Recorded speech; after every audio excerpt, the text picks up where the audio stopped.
Welcome to the Owner's Chair, a series where we dive deep into the auto industry, life experiences, and get to know the family behind the Fairfield Automotive Partners.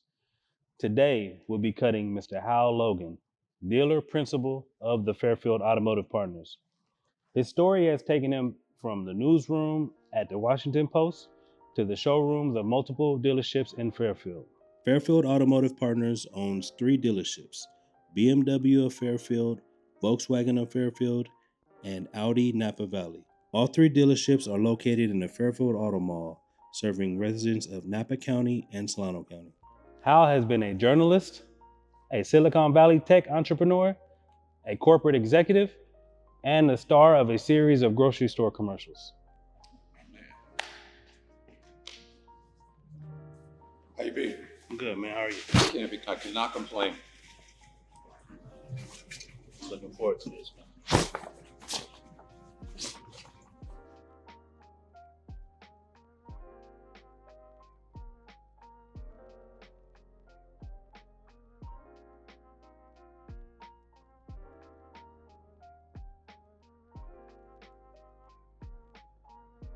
So Hal, this whole series came about from the multiple conversations we had at the shop. I'm so excited to do this because, I know both our values in the community are to give out information and help others. And this is one platform that we're going to use. I'm all for it, man. Barbershops are interesting places, man.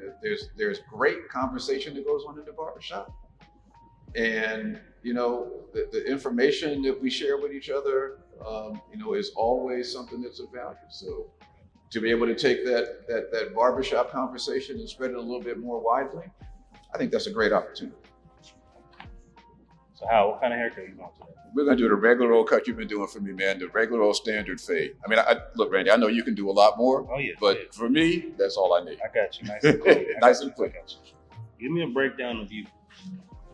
So I've had a wonderful career, Randy. I mean, it from the place where I started to the place where I am today, it's not necessarily the most logical connection, but as I tell it to you, I think you'll see how things happen. So I started out as a newspaper reporter. I had a summer internship at the Washington Post, and I arrived at the Post in the summer of 1972, about 2 weeks after the break-in at the Watergate Hotel. So, in that summer when I was there, it was not a particularly big story. It was just a little local crime story. But by the time I came back after graduating from college and began to work there full time, of course, this was the biggest story in the world. So I had 6 years in the Post newsroom, fantastic, exhilarating place to be, had quite a lot of fun.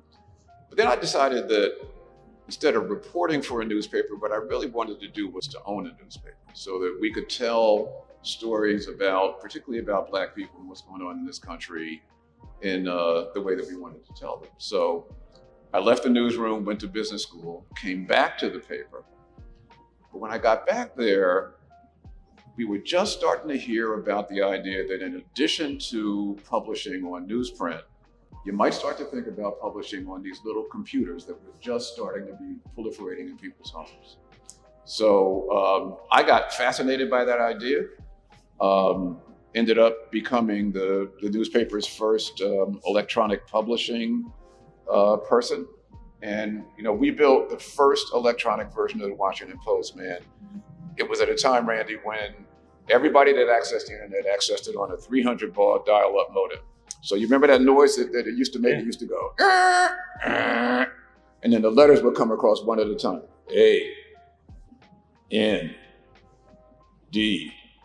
It was, by today's standards, the most painful thing you can imagine. But at the time, it was the cutting edge. In fact, when we had a map of the US, it was a weather map, and we could make a lightning bolt show up over the state of Kansas. It was like, I thought it was the coolest thing going. Now, obviously, the technology's come a long way since then, but that sort of set my career on the technology path. So I did that electronic publishing thing at the Washington Post. I did it at Dow Jones, which at the time, was one of the leading electronic publishers in the country. I came out here to California to do it for what was then Pacific Bell's Yellow Pages company, and that actually created an opportunity for me to go run a little technology company down in Silicon Valley. We did Yellow Pages, maps, and driving directions. That gave me a chance to run a venture-funded company down in Silicon Valley. We did Yellow Pages, maps, and driving directions. So, back then, if you wanted, directions to get from, Oakland to Palo Alto, you did it on a laptop or a desktop computer. But we were one of the first to do that. That company managed to make it out through the IPO window right before the stock market crash in 1999. And I started doing some consulting. And as it happened, a guy that I had known called me one day and said he had just been hired by a company in Atlanta that was going to build an online automobile classified advertising business. He was looking for some consulting help. So I started flying back and forth from Oakland to Atlanta, working with what grew up to be Autotrader.com. So that really was my entree into the automobile business. I never really had thought about the car business at all, but through Autotrader, got to know a little bit about the information side of the business, and that sort of set the course of my career from then to now. I consulted for Autotrader for a number of years, ended up joining their parent company, which is a wholesale automobile auction company, a place where dealers buy millions of cars every year. Left them, joined another startup that we pioneered the idea of selling the car over the internet, sight unseen.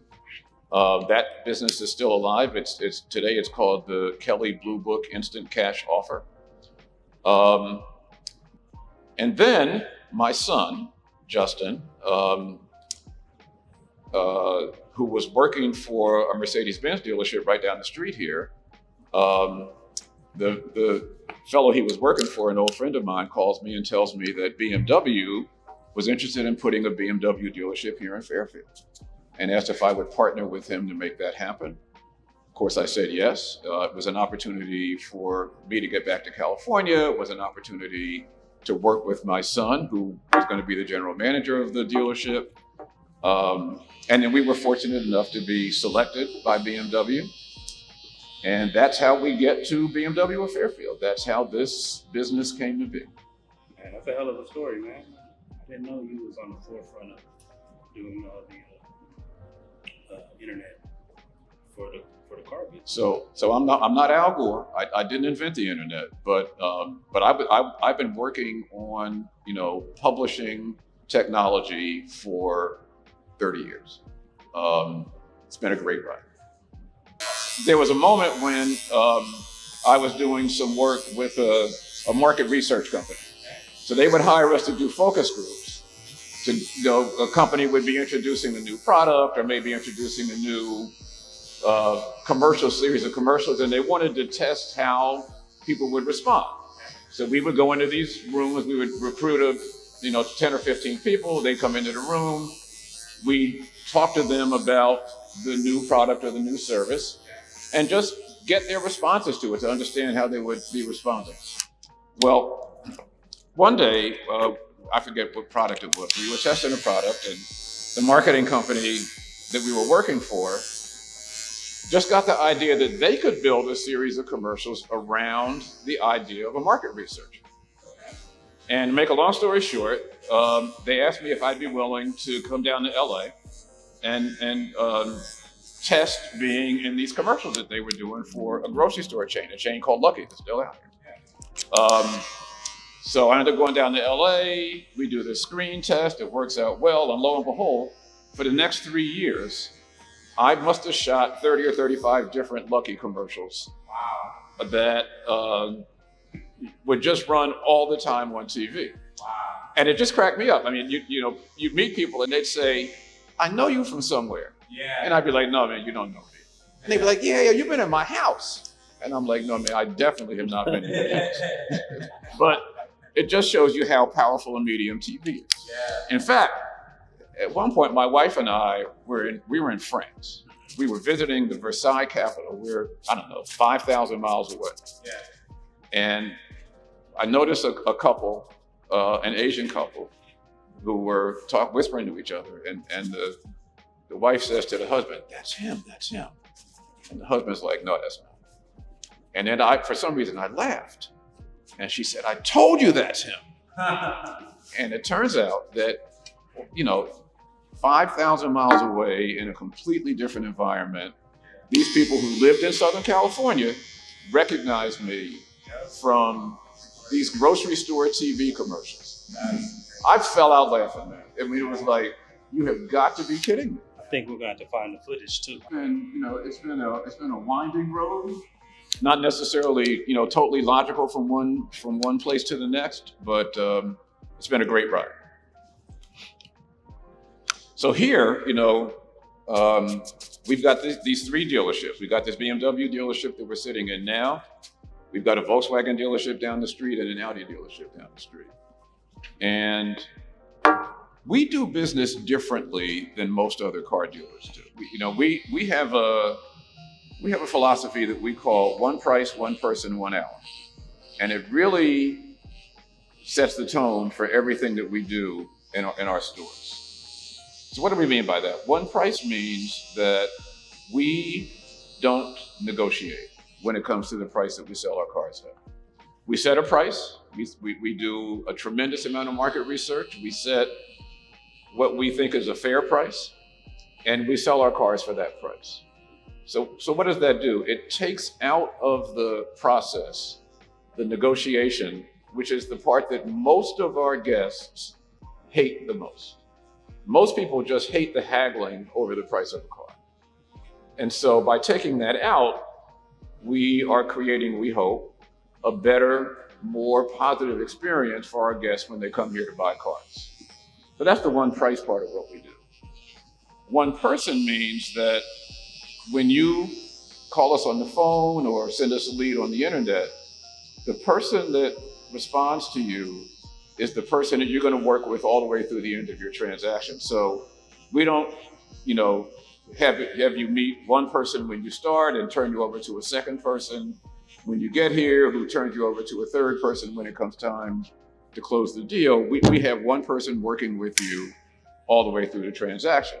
We think that means that person gets to know you a little bit better, that we do a better job of putting you in the right car for you and making this transaction actually work for you. So one person is our way of trying to build a relationship between our dealership and our guests who come in to buy cars.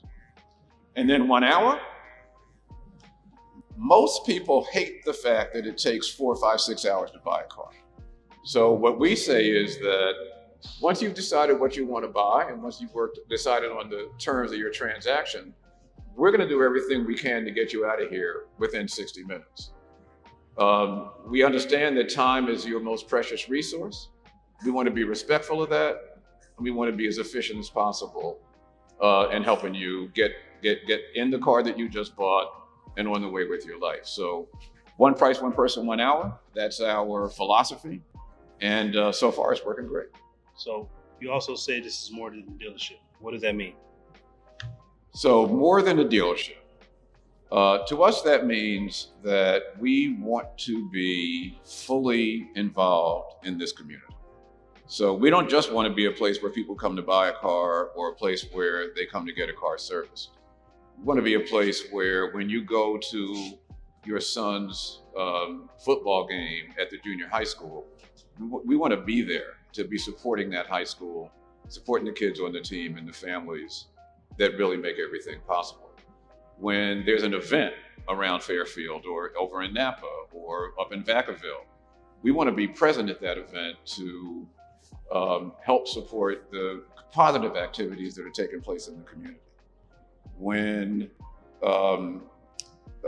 one of the local resorts is doing an Easter brunch or a Mother's Day brunch or a lobster feed that the Meritage over in Napa does. We want to be part of that. We want to be part of the community celebrating, the good moments. So we want to be fully involved in this community in every way possible. That's great, man. I'm the same way, with my barbershop. It's more than just a haircut. We're family-based, community-based, multicultural. We want everybody to understand that it's not just about an individual.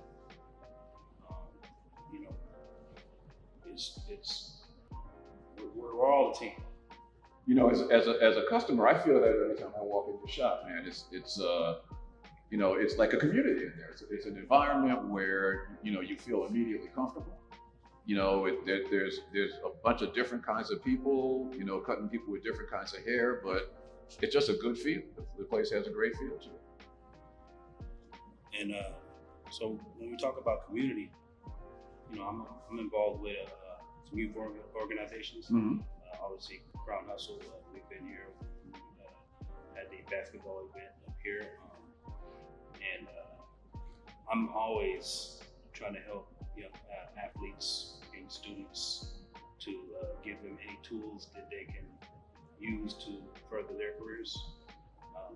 I know you guys are the same. I know your son Justin was a hooper. He was a hooper. So you guys are very familiar with sports. But what other things have you done for the community or plan to do? So we've done a bunch of things. We at our Volkswagen store down the street, we hosted an event for victims of domestic violence. It was a fundraiser for one of the organizations that focuses on that area. We are going to be involved in Breast Cancer Awareness Month in October. We'll be doing a couple of fundraisers for that. We also have a relationship with the Queen of the Valley Hospital over in Napa. We will be supporting them with a fundraiser that we're going to be doing in October, raising money for them and for a mobile dental clinic that serves kids in Napa and Solano counties, and specifically making it possible for children that are part of the Boys and Girls Club to get access to the mobile dental clinic service. So we're really just getting started, but again, we want to be as deeply involved as we can in this community. That's great, man. But to your thing on sports, man, we're definitely a sports family. I mean, there was a point in time when I was the only member of my family who had gone to college not on a basketball scholarship. My wife went to Boston University. She was one of the first years of Title IX, so she played ball at Boston University. My son Justin, who went to the University of Idaho on a basketball scholarship. My younger son Randall went to Lafayette University and played football. And my daughter Gabrielle, she like me played in high school but didn't play in college, but she was a standout softball player in high school back in Atlanta where we were living at that point. So we're definitely a sports-oriented family. So I'm still running around chasing that fuzzy little yellow tennis ball. They're trying to get me to play golf. I can't get into golf. I just can't get excited about it. But I'm gonna keep trying to see if I can find the magic in it one of these days. But I'm the same way. I'm good for 9 holes, and after that, you're 9 holes better than me, man. I can't even get to that.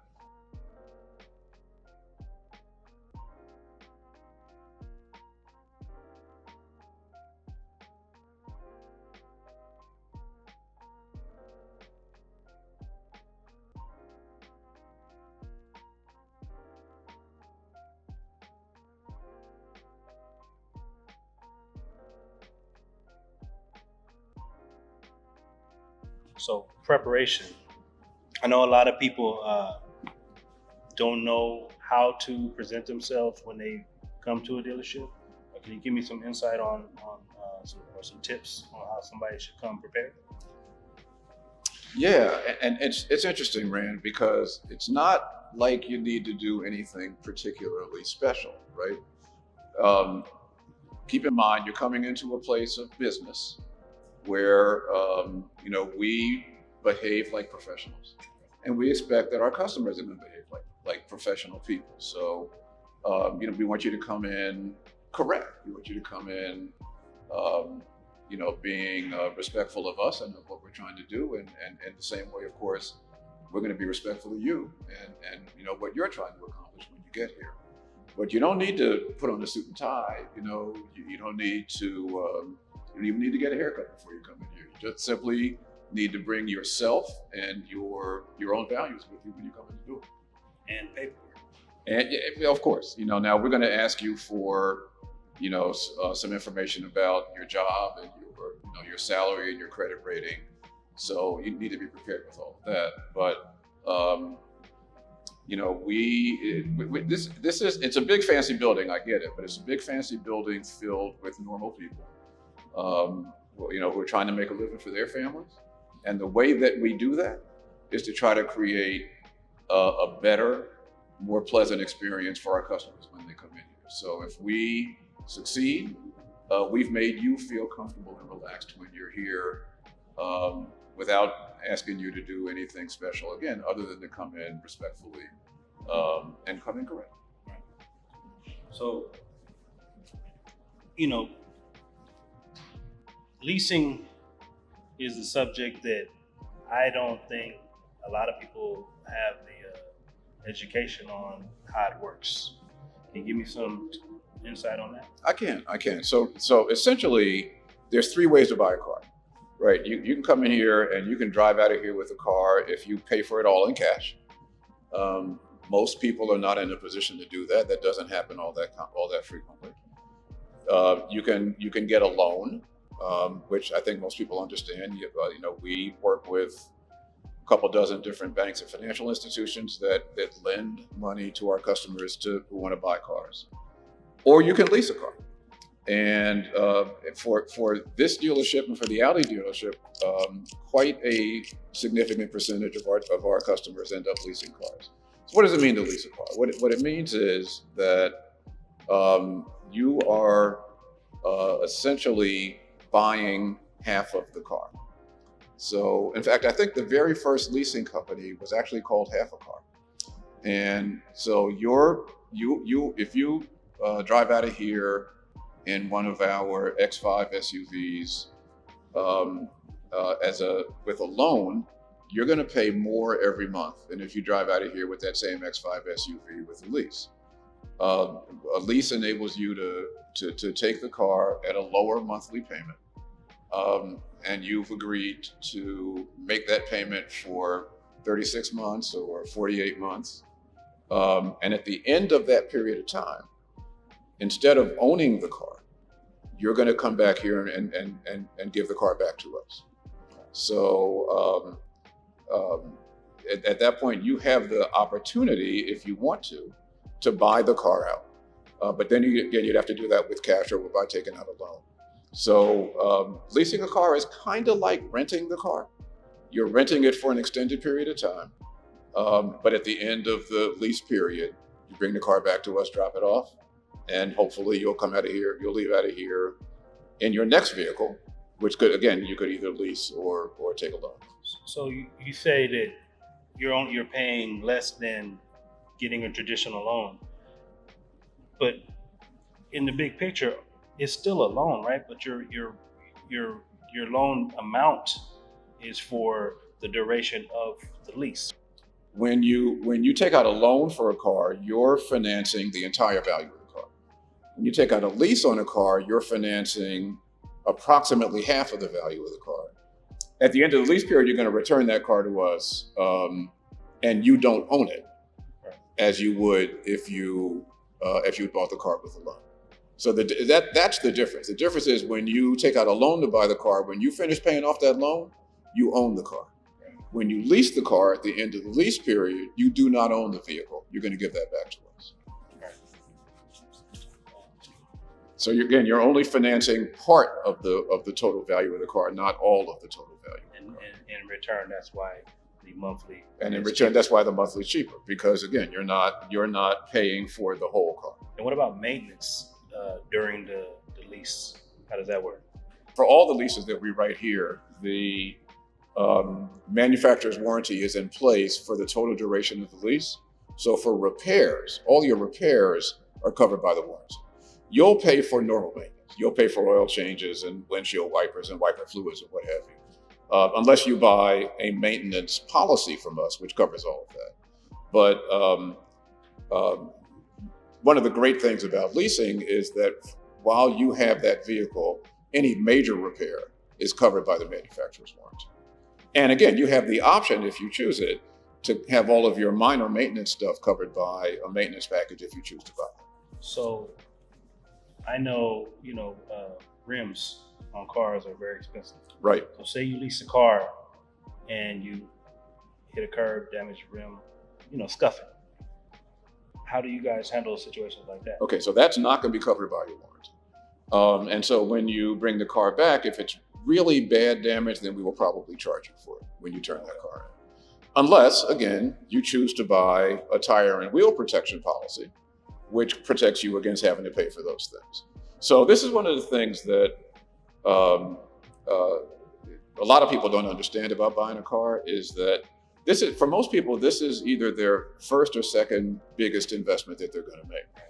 And we offer a series of products that are basically insurance products to protect you against having to pay for stuff like a damage to a rim, or like losing a key. I mean, these keys these days cost $400 or $500, or for other kinds of damage to your car. So again, you don't have to buy these things, but in many cases, it's a wise decision to do so, because you're just buying protection against stuff that happens out here in the world that you don't end up having to pay for. Makes sense. When we talk at the shop on our normal haircuts, I come to you for a lot of questions as far as the lingo, and in business meetings that I've had or I have coming up. I like to understand what everybody's talking about, and from the conversations we have, I pick up a lot of key words, and there's a lingo that comes with the automotive industry. There's certain key words that somebody might not understand or think it's more intimidating than it really has to be. They need to know. Well, I think a lot of that goes into the financing part of the transaction. I mean, most people understand a car and how to operate a car, but I think where people do get some confusion is about the difference between a loan and a lease that we just talked about, or about why would I buy a key protection plan? Why would I buy gap insurance? What is gap insurance? Why would I buy an extended warranty?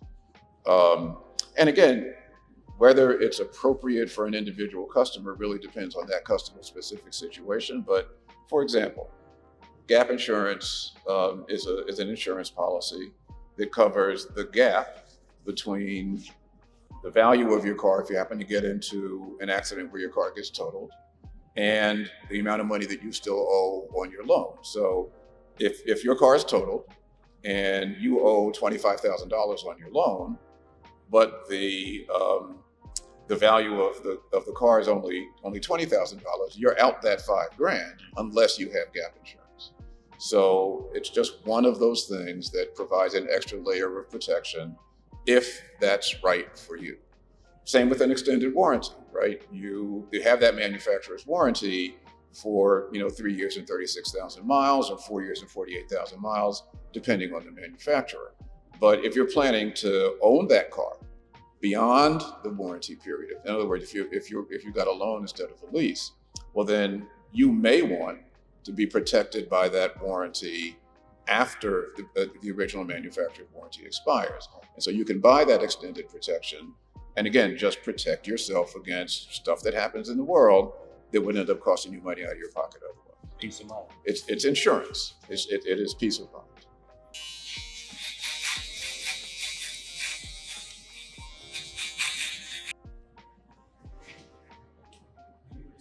We welcome the whole community in our dealerships. So, we obviously sell expensive cars at the BMW and the Audi dealerships, but we also sell a whole array of used cars that we offer to people in the community that may not have the kind of income that would enable them to buy a new BMW. So we welcome everybody into these stores.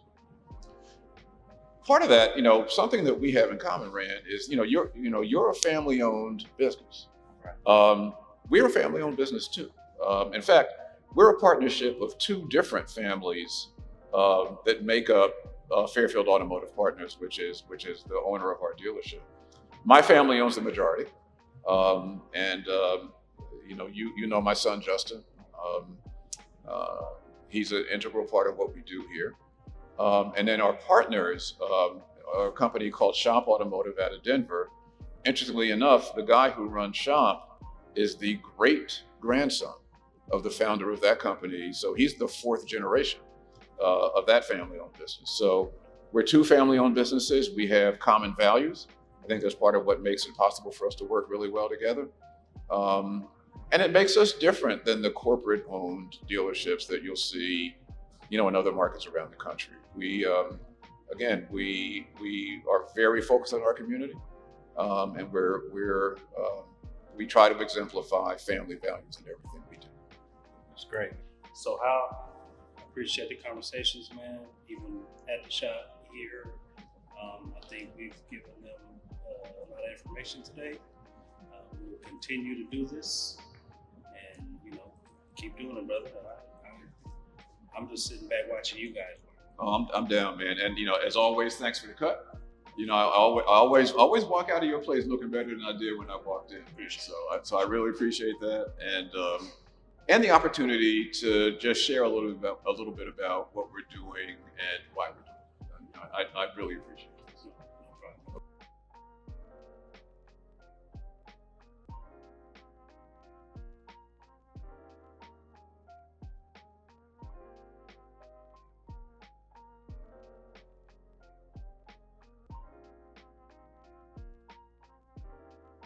Thanks for checking out The Owner's Chair. Please subscribe, like, or share any thoughts on our social media platforms. We would love to interact and add any information or questions you guys want to know. Thank you.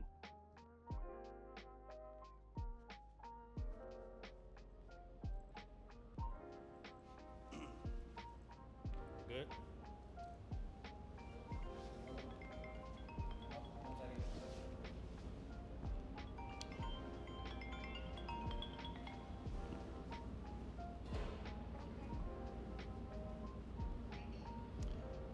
Milana.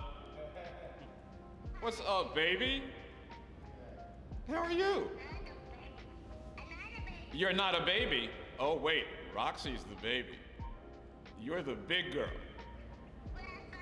Yes. You did? Hey, Rand. I'm going to call you back in 15 minutes. No, you're not. Say bye. Why? Say bye. Are you leaving? Are you leaving, Mimi? Say bye. Hi, Roxy. Hi, hope you enjoyed your coffee and cars video. It was. Hey, Morgan. Hey, Milana. Hey, say hey to our team. We're doing the first ever haircut in the car dealership. Oh my gosh, you need a jingle? I do need a jingle. You got one for me? It's the family we talking about.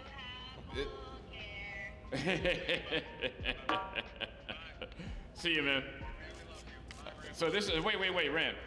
Oh, well, okay. So my younger son is Randall. Right. Yeah, when you say, hey, Rand, I